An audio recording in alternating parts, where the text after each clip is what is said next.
আসসালামু আলাইকুম।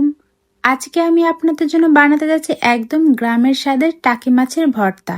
যারা ঝাল ঝাল ভর্তা খেতে পছন্দ করেন এই ভিডিওটা তাদের জন্য। এখানে আমি 7টি মাঝারি সাইজের মাছ নিয়ে নিয়েছি। এরপর এতে লবণ, হলুদের গুঁড়া, মরিচের গুঁড়া দিয়ে ভালোভাবে মাখিয়ে 5 মিনিটের জন্য রেখে দিব।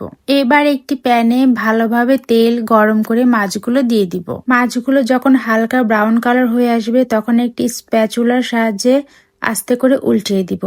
সাবধানে উল্টাতে হবে যেন মাছগুলো ভেঙে না যায়। এই তো মাছের কালার চলে এসেছে। এখন মাছগুলো তুলে নিব। এখন মাছগুলো ভালোভাবে ঠান্ডা করে কাটা বেছে নিব। এই একটা কাজই ঝামেলার মনে হয়, কিন্তু যে জিনিসটা খেতে মজা সে জিনিসটা তো একটু ঝামেলা হবেই, তাই না? এরপর ওই মাছ ভাজা তেলেই পেঁয়াজ কুচি, 7-8টা শুকনো মরিচ, 5-6টা কাঁচামরিচ আর 3-4টা রসুন কুচি দিয়ে ভালোভাবে ভেজে নিব।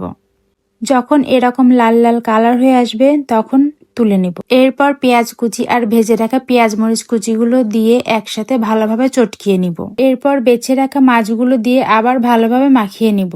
সবশেষে লবণ, সরিষার তেল আর ধনিয়া পাতা কুচি দিয়ে ভালোভাবে মাখিয়ে নিব। আর অবশ্যই লবণ চেক করে নেবেন, কারণ লবণ ছাড়া প্রত্যেকটা খাবারের স্বাদই অসম্পূর্ণ।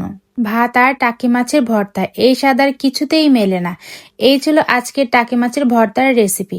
ভিডিওটা ভালো লাগলে লাইক, কমেন্ট আর সাবস্ক্রাইব করতে ভুলবেন না। দেখা হবে পরের ভিডিওতে। ততদিন পর্যন্ত সবাই ভালো থাকবেন, সুস্থ থাকবেন। আল্লাহ হাফেজ।